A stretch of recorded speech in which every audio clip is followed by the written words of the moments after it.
Well, as you know, the holiday season is upon us, and for those of us who want to give back, there is a smart way to go about it.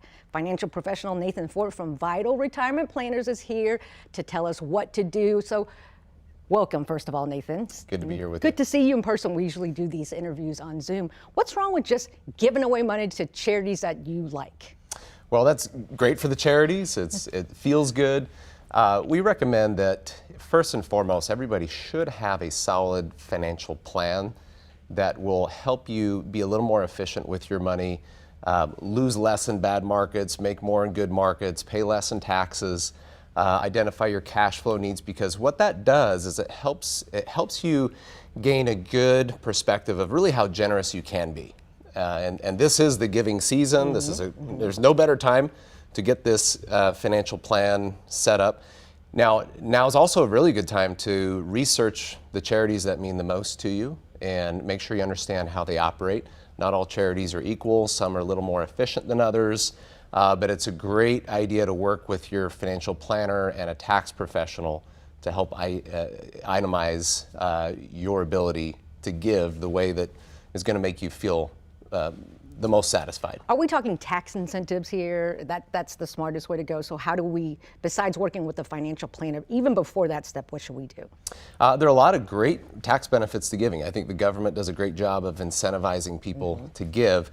If you are giving to a qualifying public charity, you can deduct as much as 100% of your adjusted gross income if those are direct donations, direct contributions to those charities, which is kind of a big deal because it hasn't always been that limit, the 100% limit.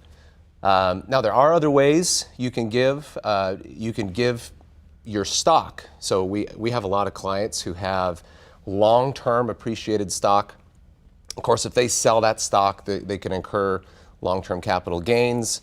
Those stock, in many cases, can be donated to a charity. Now, not all charities are set up to receive donations, so that's a little bit of the research you're going to have to do, is identify which charities are set up to do that. But that could be a great way. So kind of a general rule is you want to look at donating the money that is, it comes with the least favorable treatment with the IRS, which brings me to another, if you have IRAs, pre-tax traditional IRAs, those are the worst when it comes to taxes, and you want to give money and you're 70 and a half or older, you can give your IRA distribution. These are called qualified distributions, qualified charitable distributions. You can give this money to charities up to $100,000 in a year, and this will also help with your required minimum distributions. So we have a lot of clients who don't need the required minimum distributions from their IRAs. So instead of living on that money, they're giving it to charities, living on other money that has a little more favorable tax treatment. There are donor advised funds. This is kind of a fascinating area where, let's say, for example, you're expecting your adjusted gross income, your AGI, to be lower in 2023 than it is in 2022. You want to get the benefits of those contributions, donations you're going to make.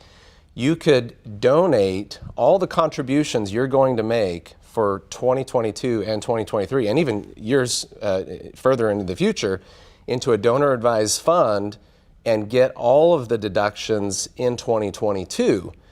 Now, if you do that, you're limited to, there's certain limitations of the percentage of your AGI that you can eliminate. If it's a cash contribution, you're limited to 60% of your AGI. If it's stocks, you're limited to 30%. But these are all the nuances that make it really important to be working with a financial professional. And so complicated, Nathan. I was just going to write a check and call it a day, but there's so many other things that we got to do. You could do that too. Yeah. Be very generous of you. But Nathan Fort, thank you so much of Vital Retirements. Thank you for coming on. Happy holidays. And if you have any questions, contact them. Okay. Thank you for sharing your knowledge with us. Now.